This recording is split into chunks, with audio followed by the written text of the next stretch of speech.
नमस्कार दोस्तों, 11 नवंबर 2020 के daily current affairs burning news discussion में आपका स्वागत है। आज की सारी इंपॉर्टेंट न्यूज़ देखेंगे।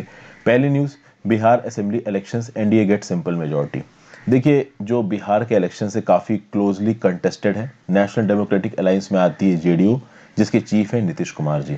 तो टोटल अगर आप देखो नेशनल डेमोक्रेटिक अलायंस या जो जेडीयू वाला अलायंस है, इसमें लगभग टोटल 125 सीटें आ रही हैं। बीजेपी ने 110 सीटों पे कंटेस्ट किया, जिसमें से 72 जीती। जेडीयू ने 115 सीटों पे कंटेस्ट किया, जिसमें से इन्होंने 42 जीती। और अगर इनकी कुछ और जूनियर अलायंस को मिला दिया जाए, जैसे एचएएम और वीआईपी को, तो एनडीए के पास आ जाएंगी टोटल 125 सीटें। इनको मेजॉरिटी के लिए चाहिए 122 सीटें। टोटल सीट्स कितनी है बिहार असेंबली में? 243। तो मेजॉरिटी के लिए चाहिए 122 और इनकी गठबंधन में आ रही है 125। तो ऑलमोस्ट नीतीश कुमार जी फिर से चीफ मिनिस्टर बन ही जाएंगे बिहार के। जो अपोजिशन का ग्रैंड अलायंस बना था, जिसमें तेजस्वी यादव और बाकी जो लीडर्स थे, वो काफी उनका नाम आ रहा था। इन्होंने जो टोटल सीटें जीती हैं वो लगभग है 110, जिसमें जो सबसे बड़ी पार्टी है वो है आरजेडी, जिसको 75 सीटें मिली हैं। कांग्रेस की हालत काफी खराब है।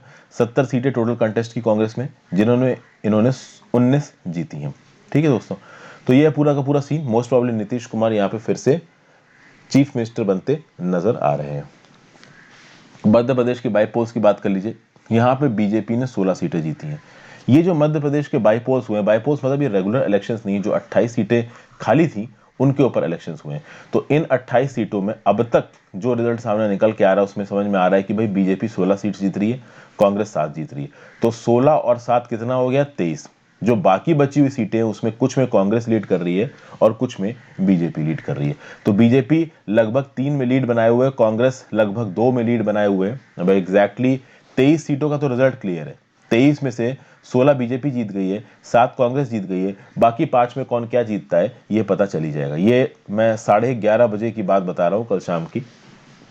तो आगे बात की जाए, 2018 में विधानसभा जब इलेक्शंस हुए थे मध्य प्रदेश के, तो ये जो 28 सीटों पे बाई पोलिंग हो रही ना, इन 28 के 28 को कांग्रेस ने जीता था उस समय पे।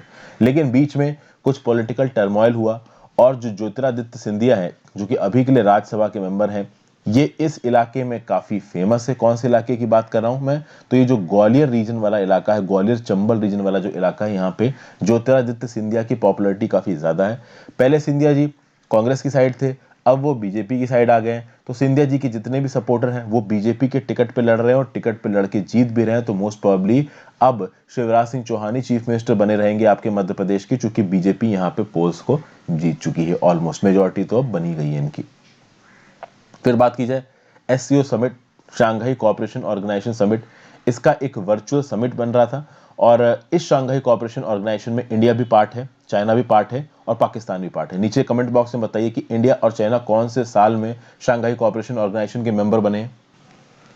तो इस मीटिंग के दौरान प्रधानमंत्री मोदी जी ने बोला कि देखिए, जो भी शंघाई कोऑपरेशन ऑर्गेनाइजेशन के मेंबर्स हैं वो दूसरे मेंबर्स की टेरिटोरियल इंटीग्रिटी और सोवरेनिटी का ध्यान रखते हुए काम करें। यहाँ पे एक इनडायरेक्ट रेफरेंस दिया जा रहा है चाइनीज इंफ्रास्ट्रक्चर प्रोजेक्ट्स को, जो कि पाकिस्तान ऑक्युपाइड कश्मीर में चल रहे हैं। आपको पता है कि जो गिलगित बल्तिस्तान प्रोविंस है, यहाँ पे बहुत मेजर इंफ्रास्ट्रक्चर प्रोजेक्ट्स को चला रहा है चाइना, जो कि चाइना पाकिस्तान इकोनॉमिक कॉरिडोर के पार्ट है। अभी मैं आपको ये बता दूं कि देखिए, इस तरीके के इनडायरेक्ट रेफरेंसेस से कुछ होना नहीं है। चाइना डायरेक्टली बोलता है और इंडिया इनडायरेक्टली बोलता है। जब इंडिया डायरेक्टली बोलता है, डायरेक्टली तो बोलता ही नहीं है, खैर अभी हमारे प्रधानमंत्री जी जब लद्दाख गए थे तब भी उन्होंने चाइना का नाम नहीं लिया, जबकि हमारे 20 सोल्जर्स चाइना के चलते मर चुके हैं। तो बात यह है कि इस तरीके से इनडायरेक्टली बोलने से होने कुछ वाला नहीं है। तो मोदी जी बोल क्या रहे हैं? To further deepen connectivity networks among the SCO members, it is necessary to respect each other's sovereignty and territorial integrity. China जैसे अनएथिकल देशों के साथ इस तरीके से आप बोल के कुछ पा नहीं पाओगे। उनके सामने बोल के भी आप कुछ नहीं पा सकते हो। ऐसा नहीं है कि मोदी जी सामने से उसका नाम लेके बोल देंगे तो चाइना हमारी बात मान जाएगा, नहीं मानने वाला है। बट कम से कम एक क्लियर कट संदेश तो जाएगा, वो भी नहीं जा रहा है अभी। मतलब सीधी सीधी ये जा रहा है कि इनडायरेक्ट रेफरेंसेस के साथ बोला जा रहा है, तो मतलब इनडायरेक्टली बोल के चाइना का नाम लेके चाइना को नाराज नहीं करना चाहता इंडिया, इस तरीके की बातें निकल के जाती। फिर मोदी साहब ने चाबहार पोर्ट और नॉर्थ साउथ कॉरिडोर का नाम लिया और बोला कि ये वो प्रोजेक्ट्स हैं जिनको इंडिया सपोर्ट करता है। फिर 20th समिट ऑफ जो एससीओ हेड्स ऑफ स्टेट है, यहाँ पे जी जिनपिंग साहब ने भी बोला है कि हाँ भाई, डिफरेंसेस को रिजॉल्व करना है म्यूचुअल ट्रस्ट के थ्रू। इस तरीके की बातें यहाँ पे बोली गई अच्छी अच्छी, जो कि नॉर्मली लीडर्स बोलते हैं। जनरल स्टडीज पेपर 2 का ये टॉपिक है। फिर आगे बात करते हैं एक बहुत इंपॉर्टेंट न्यूज, आर्मेनिया अजरबैजान, एक पीस डील साइन हुई है आर्मेनिया अजरबैजान और रशिया के बीच में। एक्चुअली में पीस डील क्या है दोस्तों, यहाँ पे आर्मेनिया क्लियर कट विनर निकल के आया है इस कॉन्फ्लिक्ट में। आपको पता है पिछले कुछ महीनों से आर्मेनिया और अजरबैजान के बीच में लगातार लड़ाइयाँ हो रही हैं, और इस लड़ाइयों में हो क्या रहा है कि अजरबैजान बहुत सारा वो इलाका नगोर्नो काराबाग का, जो कि पहले आर्मेनिया के कंट्रोल के अंदर था, उसका कंट्रोल अब ले चुका है। और इस पीस डील को रशिया ने साइन करवाया है। और आप देखिए जो सीएसटीओ है, सीएसटीओ में आर्मेनिया और रशिया दोनों है। तो अगर आर्मेनिया के ऊपर अटैक होता है, मतलब रशिया के ऊपर अटैक हो, रशिया को उसको बचाना है। लेकिन रशिया ने बचाया नहीं है। इनफैक्ट रशिया के एक हेलीकॉप्टर को अजरबैजान ने मार के गिरा दिया। तभी जब अजरबैजान ने रशिया के हेलीकॉप्टर को मार के गिराया तो उनको लगा कि शायद आर्मेनिया वाले अटैक कर रहे हैं, इसलिए उन्होंने हेलीकॉप्टर गिरा दिया। बाद में रशिया वगैरह से माफी मांगी। कुल मिला के यहाँ पे ये एक्सपेक्ट किया जा रहा था कि आर्मेनिया के सपोर्ट में आएगा रशिया, बट ऐसा हुआ नहीं है। और व्लादिमीर पुतिन ने खुद अब एक पीस डील साइन करा दी है। और इस पीस डील के चलते वो इलाका जो बहुत लंबे समय से आर्मेनिया के कंट्रोल में अंदर था, वो अजरबैजान के कंट्रोल के अंदर जा चुका है। और मजबूरी में जो आर्मेनिया के प्राइम मिनिस्टर है निकोल पश्नियान, उन्होंने बोला है कि भाई मैं बहुत पेनफुली इस डील को साइन कर रहा हूं। कुल मिला के बहुत सारा इलाका अब किसके कंट्रोल में चला गया है, आपका अजरबैजान के कंट्रोल में चला गया, जो कि पहले आर्मेनिया के कंट्रोल में था। अभी जैसे ये पीस डील साइन हुई तो भैया अजरबैजान में तो खुशियां मनाई जा रही हैं, और जो आर्मेनिया है उसका माहौल बहुत ही ज्यादा खराब है। तो आर्मेनिया में जो प्राइम मिनिस्टर का जो ऑफिशियल रेजिडेंस था उसमें लोग घुस गए, तोड़ा फाड़ी मचाने लगे, इस तरीके की बहुत सी हरकतें वहां पे होनी शुरू हो गई हैं। तो काफी गुस्सा है आर्मेनिया के अंदर। The new cease fire agreement prompted anger in Armenia as protesters storm the parliament, beating up the speaker and reportedly looting the prime minister's office. कहीं ना कहीं जो आर्मेनिया की रूलिंग गवर्नमेंट है वो भी शायद मजबूर हो गई थी। उनको ऐसा लग रहा था कि कहीं और इलाका अजरबैजान के कंट्रोल के अंदर ना चला जाए, इसलिए शायद उन्होंने पीस डील साइन कर ली। और जिस हिसाब का सपोर्ट ये लोग रशिया से चाहते थे सीएसटीओ का मेंबर बनने से, उस हिसाब का सपोर्ट इनको रशिया से मिला नहीं। तो कहीं ना कहीं इंटरनेशनल रिलेशंस में किसी भी प्रकार का कोई एश्योरेंस लॉन्ग टर्म में यूजफुल होता नहीं है। ये बात यहाँ पे प्रूव होती नजर आ रही है। जो भी एश्योरेंस, जो भी सिक्योरिटी ट्रीटीज बनाई जाती हैं, वो केवल उस टाइम पॉइंट के लिए अच्छी होती हैं। जैसे कि फॉर एग्जांपल अभी जब डोनाल्ड ट्रंप का राज था माइक पॉम्पियो के साथ, उन्होंने इंडिया को बार बार बोला कि हम एक सिक्योरिटी ट्रीटी साइन कर लेते हैं, और अगर आपके ऊपर अटैक होगा मतलब अमेरिका के ऊपर अटैक होगा।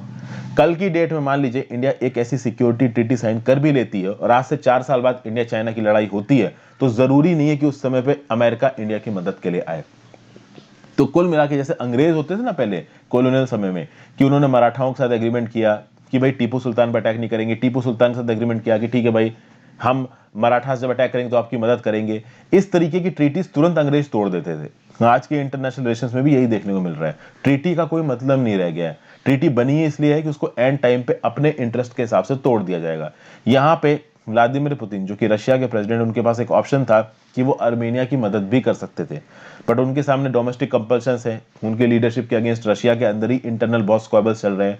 तो उन्होंने आर्मेनिया की मदद करने से मना सा कर दिया, बस एक पीस डील साइन करा दी जिसमें आर्मेनिया बहुत ज्यादा डिसएडवांटेज पे।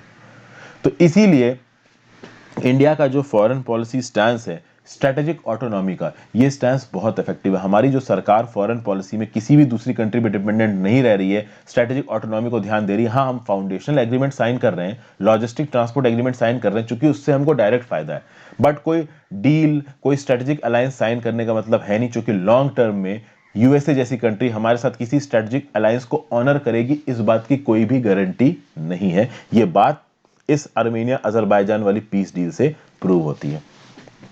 फिर बात करते हैं British prime minister Johnson defeated in parliament on treaty breaking Brexit laws. देखिए, जब भी ब्रिटेन में कोई नियम कानून आपको पास कराना है तो वहां के लोअर हाउस और अपर हाउस दोनों से पास कराना पड़ेगा। तो जो लोअर हाउस है वहां का हाउस ऑफ कॉमन्स, और जो अपर हाउस है वहां पे house of lords. House of lords में जो इंटरनल मार्केट बिल था, जिसके चलते ब्रेक्सिट लॉस को तोड़ के यूके दुनिया के साथ कैसे ट्रेड करेगा और खासकर यूरोपियन यूनियन के साथ कैसे ट्रेड करेगा, इसके नियम कानून बदल रहे थे बोरिस जॉनसन। लेकिन इन नियम कानूनों को बदलने में नॉर्दर्न आइलैंड का काफी नुकसान हो रहा था। अगर आप ब्रिटेन का नक्शा देखोगे तो इधर पड़ता है नॉर्दर्न आइलैंड और नीचे की तरफ पड़ता है रिपब्लिक ऑफ आयरलैंड। तो ये जो रिपब्लिक ऑफ आयरलैंड ये अलग कंट्री है, नॉर्दर्न आइलैंड अलग है। नॉर्दर्न आइलैंड ब्रिटेन का हिस्सा है। इन दोनों के बीच में पीस डील साइन रखी, बॉर्डर अभी स्टेबल है। कहा जा रहा है कि अगर ट्रेड में रिपब्लिक ऑफ आयरलैंड को प्रॉब्लम होती है तो कहीं ना कहीं एक ब्लडी वॉर छिड़ सकता है फिर से नॉर्दर्न आयरलैंड और रिपब्लिक ऑफ आयरलैंड के बीच में। तो इस चीज को सॉल्व करने के लिए जो इंटरनल मार्केट बिल है ये प्रॉब्लम क्रिएट कर सकता है, बस यही बोला जा रहा है। चूंकि ये जो रिपब्लिक ऑफ आयरलैंड नाम की कंट्री है ये पार्ट तो यूरोपियन यूनियन का है, बट इसका केवल एक लैंड बॉर्डर लगता है जो कि लगता है किसके साथ, यूके के साथ। तो इसीलिए इंटरनल मार्केट बिल भले ही आपका यूके के लिए यूजफुल हो बट रिपब्लिक ऑफ आयरलैंड के लिए खतरनाक है, इसलिए इसको अपोज किया जा रहा है। तो इसको पास कराना था हाउस ऑफ कॉमन से और हाउस ऑफ लॉर्ड से। हाउस ऑफ लॉर्ड में पास नहीं हो पाया है और हाउस ऑफ लॉर्ड के जो मेंबर्स थे उन्होंने अपोज कर दिया इस इंटरनल मार्केट बिल को। अब आप देखिए ब्रिटेन में दो इंपॉर्टेंट पार्टी हैं, एक है लेबर पार्टी, एक है कंजर्वेटिव पार्टी। अगर आप बात करो कंजर्वेटिव पार्टी की तो बोरिस जॉनसन है कंजर्वेटिव पार्टी के। जो लेबर पार्टी है वो लेबर पार्टी वाले भी इस बिल को अपोज कर रहे हैं और कुछ कंजर्वेटिव पार्टी वाले भी इस बिल को अपोज कर रहे हैं जिसके खुद बोरिस जॉनसन है। हालांकि बोरिस जॉनसन ने बोला कि नहीं भाई हम तो इस इंटरनल मार्केट बिल को पास करा के रहे हैं। यहां पे जो बाइडेन है जो अब यूएस के प्रेसिडेंट बने हैं उन्होंने क्लियर कट स्टेटमेंट इशू किया है कि देखिए ये जो पीस अकॉर्ड आपका साइन हुआ था आयरलैंड वाला आयरिश पीस अकॉर्ड ये मेंटेन रहना बहुत ज्यादा जरूरी है और अगर आपके इंटरनल मार्केट बिल के चलते ये पीस अकॉर्ड डिस्टर्ब होता है तो इंग्लैंड और अमेरिका का ट्रेड भी डिस्टर्ब हो जाएगा। तो कहीं ना कहीं इंग्लैंड और यूएसए भी यहां पे अपोजिट खेमों में खड़े होते नजर आ रहे हैं। फिर अगली न्यूज है इंडिया और मालदीव्स ने 4 एग्रीमेंट को साइन किया है। इंडिया के फॉरेन सेक्रेटरी गए थे मालदीव्स, हर्षवर्धन सिंगला जी मालदीव्स गए थे और वहां पे जाके उन्होंने एमयू साइन किए। तो स्पोर्ट्स में, यूथ अफेयर्स में, कनेक्टिविटी प्रोजेक्ट में, सेटलिंग ऑफ प्लांट और सॉइल टेस्टिंग लैब्स, इन सब में एमओयू साइन हुआ है। सबसे इंपॉर्टेंट जो एमयू है वो है ग्रेट माले कनेक्टिविटी प्रोजेक्ट। तो भैया आप अगर मालदीव्स की बात करो, कभी अगर आप मालदीव्स गए हो तो जब आप मालदीव्स के एयरपोर्ट पर उतरोगे ना तो उसके बाद अगर आपको दूसरे आइलैंड्स पे जाना है तो आपको रोड का रास्ता नहीं मिलेगा, या तो आप बोट लेके जाओ या फिर वहां पे जो सी प्लेन्स होते हैं उनके थ्रू जाओ। तो मालदीव्स के टूरिज्म में कभी कभी लोग बेवकूफ बन जाते हैं। जैसे कि मुंबई से मेरा एक दोस्त था, वो फ्लाइट पकड़ के चला गया मालदीव्स की कैपिटल माले में लैंड कर गया, फ्लाइट 5,000 की, तो उसको लगा था ट्रिप बड़ा सस्ता पड़ेगा। माले में पहुंचने के बाद उसको जिस आइलैंड में जाना था अपने होटल, उस होटल का दिन का खर्चा था 25,000 रुपए और उसके बाद जो सी प्लेन उसको लेके गया ना उस होटल तक उसने $300 रुपए पर हेड ले लिए।